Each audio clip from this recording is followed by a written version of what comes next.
वहिनी, घरात येऊ का म्हणलं मी. का बरं, काय काम होतं भाऊजी?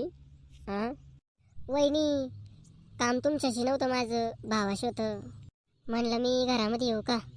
काय भाऊजी, पूर्ण आतमध्ये घुसून गेले तुम्ही आणि म्हणताय घरामध्ये येऊ का? लांबूनच बोला, ऐकू येतं मला. वहिनी, म्हणलं तुम्ही भरपूर दिवसापासून एकदम नाराज दिसताय. मला काही प्रॉब्लेम चालू आहे का घरामध्ये? काय सांगू भाऊजी तुम्हाला, तुमचे भाऊ ना 11-11, 12-12 वाजता रात्री घरी येतात. एकटीच राहते मी घरामध्ये. तुम्ही घाबरू नका वहिनी, मी भावाला एक वेळेस समजावतो. काही समजावू नका तुम्ही, मी गण सांगू सांगू थकले. मग एक काम करा, माझा मोबाईल नंबर घेऊन घ्या आणि जेव्हा भाऊ नसेल तेव्हा मला कॉल करत जा. भाऊजी, तुम्हाला सोपतंय का? तुम्ही काय बोलताय ते? जे खरं आहे तेच बोलतोय वहिनी मी. तुम्ही एकट्या राहत्या ना अशा बी तशा बी, मग मला कॉल करत जा. तुमचं मनोरंजन पण होऊन जाईल ना. हां, तुमच्या मनोरंजनची मला गरज नाही.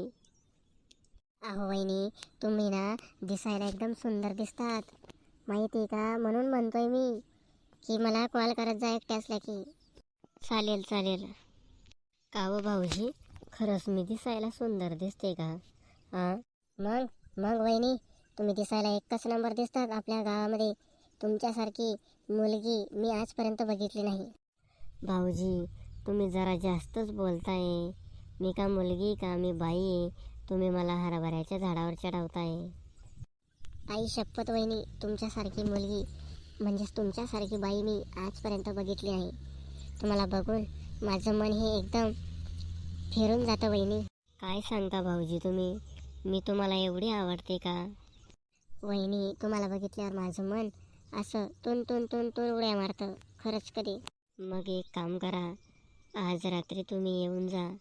तुमचे भाऊ 1-2 दिवसासाठी बाहेर गेलेले आहे. असं आहे का वहिनी? मग मी रात्रभर एन्जॉय करेल तुमच्यासोबत. भाऊजी, तुम्ही बोलायचा अर्थ वेगळा करू नका. येतो येतो वहिनी, मग मी रात्री